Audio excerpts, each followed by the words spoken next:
Hello and welcome to the Hindustan gadget. Today I am here in Delhi. आज हम शाहीन के topper से मुलाकात करेंगे और उनसे बात करेंगे। हमारे साथ इस वक्त शाहीन के दो टॉपर्स हैं। एक अली इकबाल हैं जो हाफिज़ हैं, इन्होंने 720 में से 680 नंबरात हासिल किए थे, और मोहम्मद सफ़ीउल्लाह हमारे साथ हैं। दोनों से बात करेंगे। सबसे पहले अली, आपसे किस तरीके से आपने हाफिज़ के बाद नीट की कोशिश की और किन लोगों की कामयाबी आपके साथ रही? अस्सलामु अलैकुम वरहमतुल्लाहि वबरकातुहू। तो मेरा नाम मोहम्मद अली इकबाल है। मैं अल्हम्दुलिल्लाह हाफिज़ कुरान हूँ। मैंने बेंगलुरु में प्राइमरी की स्कूलिंग हासिल की। उसके बाद 5th के बाद तकरीबन 4 साल मदरसे में रहा और हिफ्ज़ मुकम्मिल किया। उसके बाद मैंने फिर से स्कूल कंटिन्यू किया, लेकिन गैप होने की वजह से, आप जानते हैं कि बीच में गैप होने की वजह से क्लासेस समझने में बहुत दिक्कत आती थी। तो 10th में मेरा टीचर सही होने के बावजूद, अच्छी सी स्कूल होने के बावजूद 68% स्कोर हुआ। उसके बाद शाहीन ग्रुप ऑफ इंस्टीट्यूशंस के बारे में मुझे पता चला कि AICU उधर academic intensive care unit course prepare किया गया है, ख़ासकर मदरसा ड्रॉप आउट्स या हाफिज़ बन चुके हैं, आलिम बन चुके हैं, या स्कूल ड्रॉप आउट्स और कन्नड़ा या उर्दू मीडियम के जो वीक सेक्शन के बच्चे रहते हैं, उन लोगों के लिए ये कोर्स है कि 1st से 10th तक का जो कुछ भी साइंस का बेसिक रहता है, मैथमेटिक्स का बेसिक रहता है, वो 1 साल में लैंग्वेजेस वगैरह सिखाया जाता है, पढ़ाया जाता है, और उसके बाद बच्चों को कॉम्पिटिटिव एग्ज़ाम्स के लिए तैयार किया जाता है। तो यकीन करना तो मुश्किल है, लेकिन बहुत से मिसालें मुझे मिली जो बच्चे उधर पढ़ के डॉक्टर बन गए। तो मेरा भी एक इरादा हुआ, बचपन से ख्वाहिश तो थी कि हाफिज़ होने के बावजूद डॉक्टर भी रहना है, खिदमत भी करना है कौम की, गरीबों की, मुल्क की। तो मैं भी इरादा किया।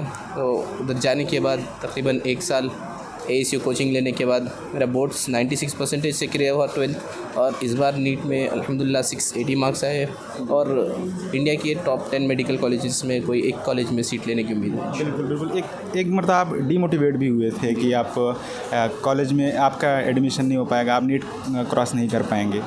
तो माँ का क्या सपोर्ट रहा, माँ बाप का आपका क्या सपोर्ट रहा? मैं सबसे पहले बताना चाहता हूँ कि अगर हमारा अम्मी पुशअप नहीं करते तो शायद कि मैं भी कोई नॉर्मल सी इंजीनियरिंग कॉलेज में अभी इंजीनियरिंग करता रहता। सबसे बड़ा सपोर्ट घर से ही रहा कि किसी तरह आपको डॉक्टर ही बनना है, क्योंकि मेरा भी भरोसा टूट चुका था कि अभी नहीं हो पाएगा, नॉर्मल बच्चों के साथ कॉम्पिटिट नहीं कर पाएंगे। तो सबसे ज़्यादा क्रेडिट हमारे अम्मी को ही जाता है कि उन्होंने बहुत पुशअप किया कि नहीं, यही करना है आपको।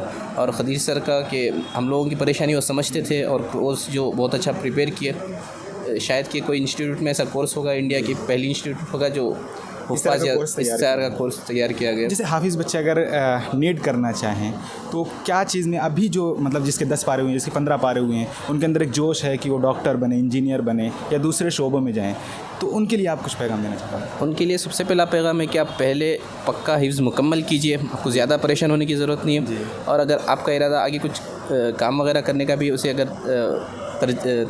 तरजीह ना दीजिए। आप डॉक्टर, इंजीनियर अच्छा अगर बनना है तो आप भी शाहीन ग्रुप ऑफ इंस्टीट्यूशन के किसी इदारे में कांटेक्ट कीजिए, और AICU कोर्स जो प्रिपेयर किया गया है, आप लोगों को लगेगा कि आप लोग रेगुलर बच्चों के साथ कॉम्पीट नहीं कर पाते। अक्सर मदरसे के बच्चे सोचते हैं, हालांकि ख्वाहिश तो बहुत रखते हैं वो भी कि डॉक्टर बनना चाहिए। आप लोगों के सामने मिसालें हैं, बहुत से मदरसे के बच्चे जो कभी स्कूल नहीं गए थे वो भी डॉक्टर बन रहे हैं आज। अभी एक बच्चा भी शायद 2nd ईयर में होगा, वो भी कभी स्कूल नहीं गया था, शाहीन में AICU में कोर्स में एडमिशन लिया, जैसे आप भी लीजिए। और सिर्फ अच्छी नीयत रखिए, इरादे बुलंद रखिए, और मेहनत करना शर्त है। अगर आप मेहनत करेंगे तो ऐसा नहीं कि रेगुलर बच्चों से कॉम्पीट नहीं कर पाते, रेगुलर बच्चों से कॉम्पीट कर भी पाते हैं और उनको पीछे भी डाल सकते हैं, जो रेगुलर रहते हैं या स्टेट टॉपर्स या जो भी रहते हैं। तो आप लोगों को यही मैसेज है कि आप भी कांटेक्ट कीजिए। अगर आपका हिफ्ज़ आलिमियत मुकम्मिल हो चुका है, कोर्स मुकम्मिल कीजिए, और डॉक्टर, इंजीनियर जो भी है आप अपने ख्वाहिश को पूरा कीजिए। हाफिज़ बच्चों को किस तरह के चैलेंजेस सामने आते हैं? सब्जेक्ट जैसे फिजिक्स, केमिस्ट्री, बायोलॉजी है, इसमें हार्ड सब्जेक्ट क्या होता है, मतलब हाफिज़ बच्चों के लिए क्या? हाफिज़ बच्चों के लिए सबसे बड़ा चैलेंज आता है, बायो तो थोड़े बहुत बच्चे समझ लेते हैं, फिजिक्स और केमिस्ट्री में सबसे ज़्यादा प्रॉब्लम होता है, और इसकी मेन वजह रहती है उनको बेसिक नहीं आना, स्कूल का गैप होना। तो असल वही वजह रहती है। दूसरे समझते हैं कि मेहनत नहीं करते, हालांकि हाफिज़ बच्चे बहुत सारी मेहनत करते हैं। मैं बहुत बच्चों को देखा भी हूँ, दिन रात मेहनत करने के बावजूद रिज़ल्ट नहीं आता। उसका सबसे बड़ा मेन मकसद रहता है कि वजह रहती है कि आप वो लोग बेसिक नहीं जानते। तो वही एक पॉइंट को पकड़ के अल्हम्दुलिल्लाह शाहीन में जो कोर्स प्रिपेयर किया गया है, उनको 1 साल मुकम्मिल, जैसा 1st से 10th तक की जितनी भी NCERT रहती है, साइंस, मैथमेटिक्स, इंग्लिश अगर सीखना चाहे आप, तो साइंस, मैथमेटिक्स 3 टेक्स्ट बुक्स 1 साल में मुकम्मिल पढ़ाई जाती है। और साथ में जो भी लैंग्वेजेस है, लैंग्वेजेस में उतना दिक्कत तो नहीं होती हाफिज़ों को, तो वो बेसिक करने के बाद, जैसा नूरानी क़ैदा पढ़ने के बाद ही आपको कुरान समझ में आता है। डायरेक्ट अगर आप गए कितनी मेहनत करनी नहीं हो पाता। तो एक नूरानी क़ैदा की तरह वो ASU कोर्स प्रिपेयर किया गया है। तो अल्हम्दुलिल्लाह अगर आप उसमें मेहनत कर लिए तो आप कोई भी कॉम्पिटिटिव एग्ज़ाम्स क्रैक कर सकते हैं। कोई मुश्किल बात नहीं, मुश्किल नहीं है। हाफिज़ बच्चों के लिए, आलिम बच्चों के लिए कोई मुश्किल नहीं, कोई मुश्किल बात नहीं। सिर्फ ये परसेप्शन बना दिया गया आप लोगों के दिमागों में कि आप लोग रेगुलर बच्चों से कॉम्पिट नहीं, आप लोग उन लोगों को पीछे भी डाल सकते हैं। सिर्फ मेहनत शर्त है। जैसा आपने किया। मेरी तो ऐसा कुछ बात नहीं जी। हम दूसरे बच्चे बहुत मेहनत करते हैं बच्चे। नहीं, आपका सबसे टॉप, शाहीन में सबसे टॉप रिज़ल्ट आपका है जी अल्हम्दुलिल्लाह। इस बार बहुत बहुत शुक्रिया हमसे बात करने के लिए। अब दूसरे जो टॉपर हैं हमारे साथ, मोहम्मद सफ़ीउल्लाह हैं। किस तरह से आपको, क्या शुरू से प्लान था कि आपको डॉक्टर बनना है? जी नहीं, वैसा तो नहीं था। मेरा इरादा था कि हाँ, स्कूल भी पढ़ना है और अल्हम्दुलिल्लाह दीनी तालीम भी हासिल करना है, और मेरे वालिद का भी यही इरादा था। तो इसीलिए मैं 4th तक स्कूल पढ़ा, उसके बाद हिफ्ज़ के लिए चले गया था। तो हिफ्ज़ मुकम्मल करने के बाद मेरा इरादा बना कि मैं भी डॉक्टर बनूंगा। मैं इरादा इसलिए किया कि मैं भी देखा था कि मेरे बड़े भैया जो हाफिज़ मोहम्मद अबू सुफियान हैं, वो भी अल्हम्दुलिल्लाह हिफ्ज़ किए थे, उसके बाद डॉक्टर मुकम्मल कर चुके हैं अभी MBBS। उनको देखकर मेरा भी इरादा बना कि हाँ, मैं भी डॉक्टर बन सकता हूँ। तो इसी इरादे के साथ हिफ्ज़ मुकम्मल करने के बाद मैं शाहीन ग्रुप ऑफ इंस्टीट्यूशन में ज्वाइन हुआ।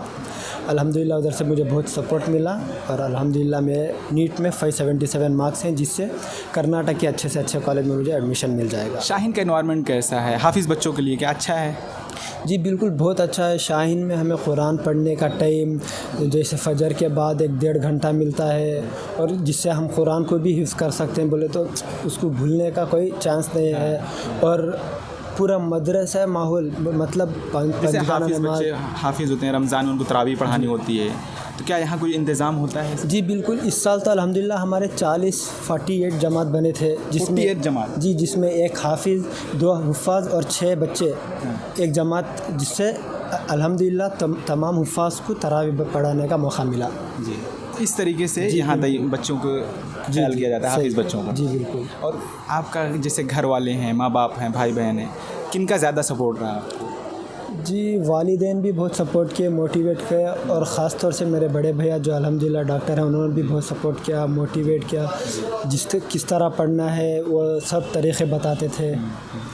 तो मैं अपने बड़े भैया का शुक्रगुज़ार। बड़े भैया का? जी बिल्कुल। अच्छा, जैसे हाफिज़ बच्चे हैं, उनके लिए मुश्किलात क्या आती हैं, उनके लिए चैलेंजेस क्या होते हैं, वो किस तरीके से कम्पीट कर सकें? जी बिल्कुल, अब हिफ्ज़ किए हैं तो गैप पड़ गया होगा स्कूल में, जो 4 तक पढ़े फिर हिफ्ज़ को गए, तो अब उनको बेसिक्स की बहुत ज़रूरत होती है।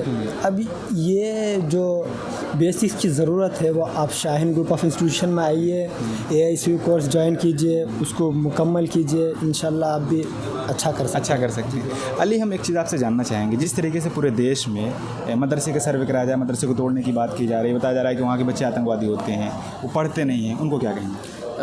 ये मैं सिर्फ यही कहना चाहता हूँ कि कुछ पॉलिटिकल लोग हैं जो अपने फ़ायदे के लिए ऐसे गलत चीज़ें फैलाते हैं। और सर्वे के ताल्लुक़ से आप लोग तो राब्ता मदारिस का तो ऐलान सुन लिए होंगे, ऐसा उसमें तो ये नहीं है। तो मैं सिर्फ यही कहना चाहता हूँ कि आप इस बेकार की चीज़ों पे, फजूल चीज़ों पे ज़्यादा ध्यान न दीजिए। इंशाल्लाह आप मेहनत कीजिए, पहले आलिम हाफिज़ बनिए, उसके बाद ऐसा ही नहीं कि आप इमामती में या कुछ काम में लग जाए। कोई अच्छा सा कोर्स आप कर सकते हैं, सिर्फ आपको AICU कंप्लीट करना है। अगर आप आ भी नहीं सकते तो आप कोर्स के बारे में जानकारी ले सकते हैं। एक लास्ट पैगाम, जो मुस्लिम माएँ हैं, बहनें हैं, जिनके अपने बच्चों को पढ़ाना चाहते हैं लेकिन गरीब हैं, वो नहीं पढ़ा सकते, उनके लिए कोई पैगाम? उनके लिए सिर्फ यही पैगाम है कि शाहीन में आप आके देख सकते हैं। जैसा मेरा ख़ुद का बताया, सिर्फ 36,000 मेरी फ़ीस थी, और बहुत से ऐसे हुफ़ाज़ बच्चे, ज़रूरतमंद बच्चे मिले जो मुफ्त में भी पढ़ रहे हैं। आपके लिए ज़रूरी नहीं है कि आपके पास पैसा होना चाहिए।